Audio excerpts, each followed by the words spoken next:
লোকসভা নির্বাচনের ঠিক পূর্বেই এ রাজ্যের রাজনৈতিক মানচিত্রে ব্যাপক পরিবর্তন আনতে সমর্থ হয়েছেন এ রাজ্যের সর্ববৃহৎ আঞ্চলিক শক্তি তীব্রামতা দলের সুপ্রিমো প্রদ্যোৎ কিশোর দেববর্মন।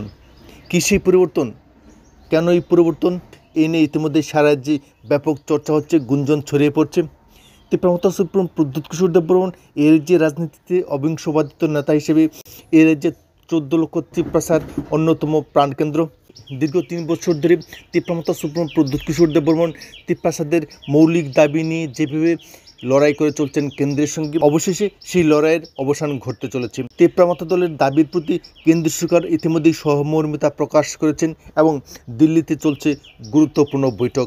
দিল্লিতে গভীর আলোচনা চলছে এবং এই আলোচনা বৈঠকে ইতিমধ্যেই যোগদান করেছেন রাজ্যের বর্তমান মুখ্যমন্ত্রী ডক্টর মানিক সাহা, সেই সঙ্গে নেডার চেয়ারম্যান তথা আসামের মুখ্যমন্ত্রী হেমন্ত বিশ্ব শর্মা। দিল্লি সূত্র মারফত জানা যাচ্ছে যে এই বৈঠকেই এই রাজ্যের 14 লক্ষ তীব্রাসার ভবিষ্যৎ রক্ষার্থে গঠিত হচ্ছে ত্রিপুরা টেরিটোরিয়াল কাউন্সিল। ভারতবর্ষের রাজনৈতিক ইতিহাসে এই প্রথম এ ধরনের কাউন্সিল গঠিত হতে যাচ্ছে এবং এই কাউন্সিল গঠনের মাধ্যমে এ রাজ্যের তীব্রাসাদের সুরক্ষার জন্য কেন্দ্র সরকার তীব্রামতা দলের দাবির প্রতি সহমর্মিতা ব্যক্ত করে এ রাজ্যের রাজনৈতিক ইতিহাসে এক নয়া মাইলস্টোন তৈরি করতে যাচ্ছেন।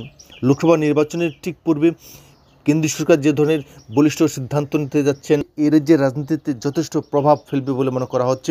বিশেষজ্ঞরা বলছেন যে বিজেপির প্রতি যে তীব্রামতা দল যথেষ্ট নমনীয়, বিগত বিধানসভা নির্বাচনে সেটা প্রমাণিত হয়েছে। তবে সবচেয়ে গুরুত্বপূর্ণ বিষয় হলো এ রাজ্যের তীব্রাসাদের দাবি নিয়ে কেন্দ্রীয় সরকার গুরুত্বপূর্ণ সিদ্ধান্ত নিতে চলেছেন এবং তীব্রামতা দলের সঙ্গে বিজেপি দলের রাজনৈতিক রণকৌশল স্থির হতে যাচ্ছে, যাতে আগামী লোকসভা নির্বাচনে বিজেপি এবং তীব্রামতা একই ছত্রছায়ায় চলে আসতে চলেছে।